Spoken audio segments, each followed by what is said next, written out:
Shalom shalom, ndabagombere mwese mu izina rya Yesu Kristo. Ku mazina ni Steve Uwimbabazi, mwene so musangira urugendo rwo kuja mu ijuru. Hama nashaka dusangire ijambo ry'urufatiro rw'indwi. Reka tudatebeje dusome mu gitabo ubutumwa bwiza bwa Yesu Kristo ko bwanditswe na Luka, igice c'indwi duhereye ku murongo wa 11.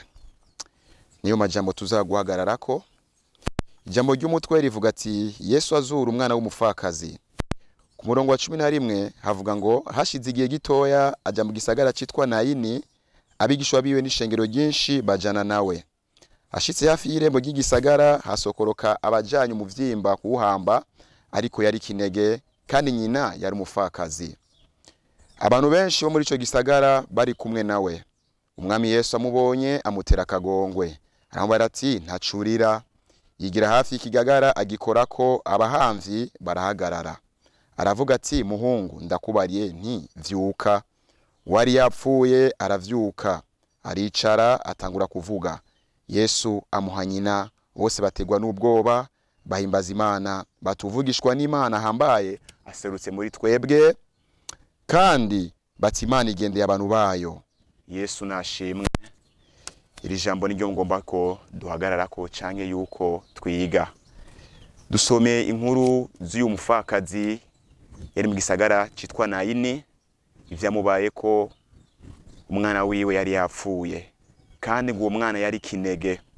Bisigura ngo nta wundi yari afise, kandi ruva ko nta n'umugabo yari afise ko yari umupfakazi.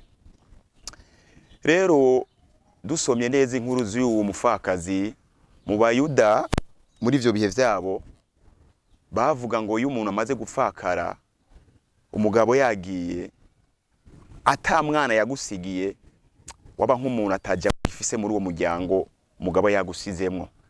Muri make acu ugenda iwanyu ugasubira iwanyu mu rugo aho waje uva. Ariko uyu wewe yari yagira ubuntu, umugabo apfa amusigiye umwana, kandi umwana w'umuhungu. Bisigura uwari gutoranya ivyo umugabo wiwe yari afise canke amatungo yiwe. Igihe gishikanya mwana nawe arapfa. Amaze gupfa bisiga ko rya jambo rero yarasigaranye ryose riraheze, ntaca gifise, ntaca canze. Bimaze kugenda uko tugiye turasoma basomera Bibiliya bavuga neza yuko mu bibabo n'umugabo baramaze kumubwira yuko wewe ivyawe bigarukiye ngaha, nta kindi gisigaye, tugende guhamba, hama wewe nitwavayo tugende iwanyu tutekera ivyanyu. Kandi murabizi no mu bihe vya kino gihe niko bimeze.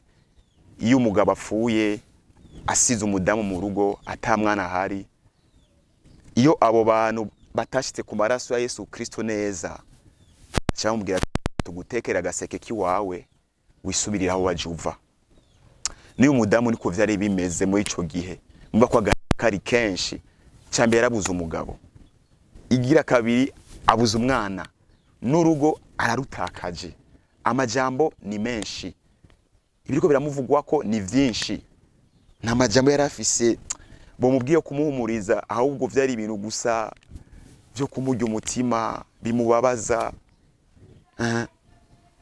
Muri make yari yaburaniwe, ntaco yarafise ahagararako atari intu n'agahinda gusa n'intimba vyari murimwo. Mu nyuma igihe cyo guhamba kirashika, baragenda guhamba. Nkuko bigenda abantu bababaye barira, bamaborogo menshi, ata kintu na kimwe afise, yihevye avuga jewe ngaha kuva guhamba aca nahi wacu. Cumbwira gahinda umuntu wari mu rugo ukaca utahi iwanyu, ubu ufise ibibazo vyinshi, tibizogenda gute? Mbega ninde wundi azontumbera, ninde azoza kumbwira kandi no kundamutsa ngo bikunde subire mu rundi rugo? Nivyo bigikunda.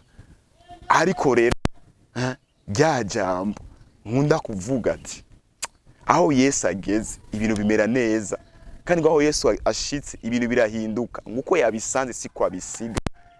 Yesu ari kumwe n'abigishwa biwe muri indi ntsinzi nyinshi gishengero, ngo baserwa kuri ryo rembo ry'Inayini. Uwo mu mama cyangwa umufakazi nta vyizigiro yari afise namba, nta navyo yari afise ko azagura na Yesu namba.